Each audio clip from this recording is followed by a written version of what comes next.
All right, everybody, welcome back. Today we're diving into something, well, a little delicate.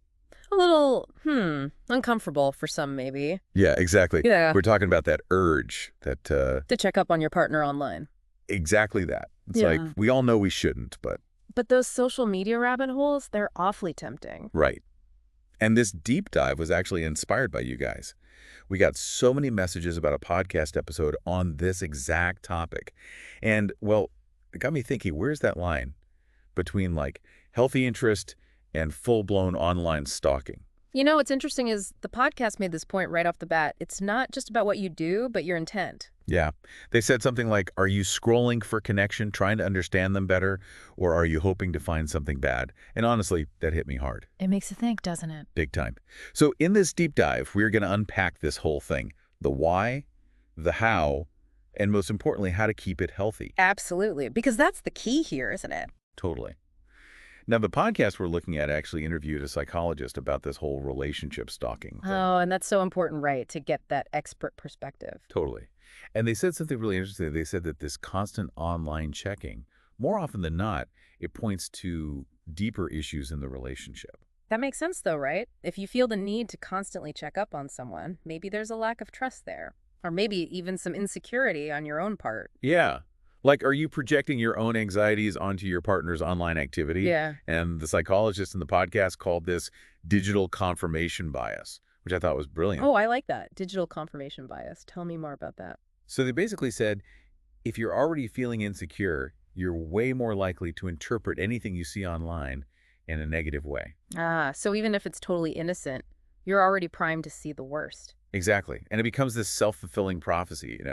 The more you look for something, the more likely you are to find or even invent it. And that's so damaging in a relationship, right?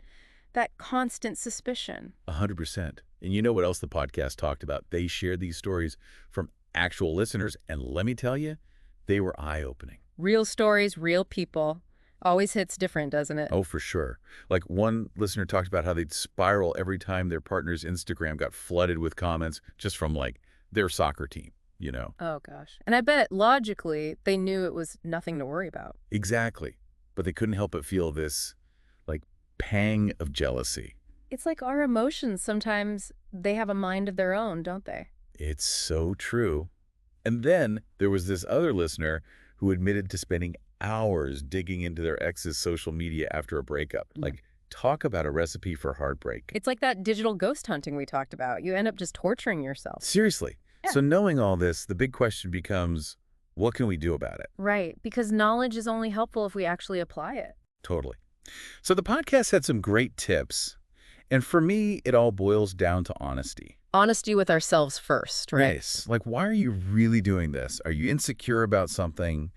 Is there past trauma you haven't dealt with? And then, of course, honesty with your partner. Exactly. Which can be scary, but ultimately communication is key, right? 100%. In fact, the podcast actually suggested this really interesting exercise talking to your partner about the boundaries you both need around online activity. Oh, I like that, like a digital relationship agreement almost. Right. Maybe it's agreeing not to follow certain exes or limiting late night scrolling when you're feeling vulnerable. Such a good point. Yeah. Because at the end of the day, this all comes back to trust, right? It always does, doesn't it? It really does. You can't build a solid relationship on a foundation of suspicion. And you certainly can't build intimacy with a magnifying glass. I think the podcast host said it best. They really did. All right, deep divers, one last thought for you to chew on. If you could see everything your partner did online, would it actually make you feel more secure? Or just give you a whole new set of things to worry about? Interesting question to ponder. Right. Until next time, everyone, keep it curious, but keep it healthy.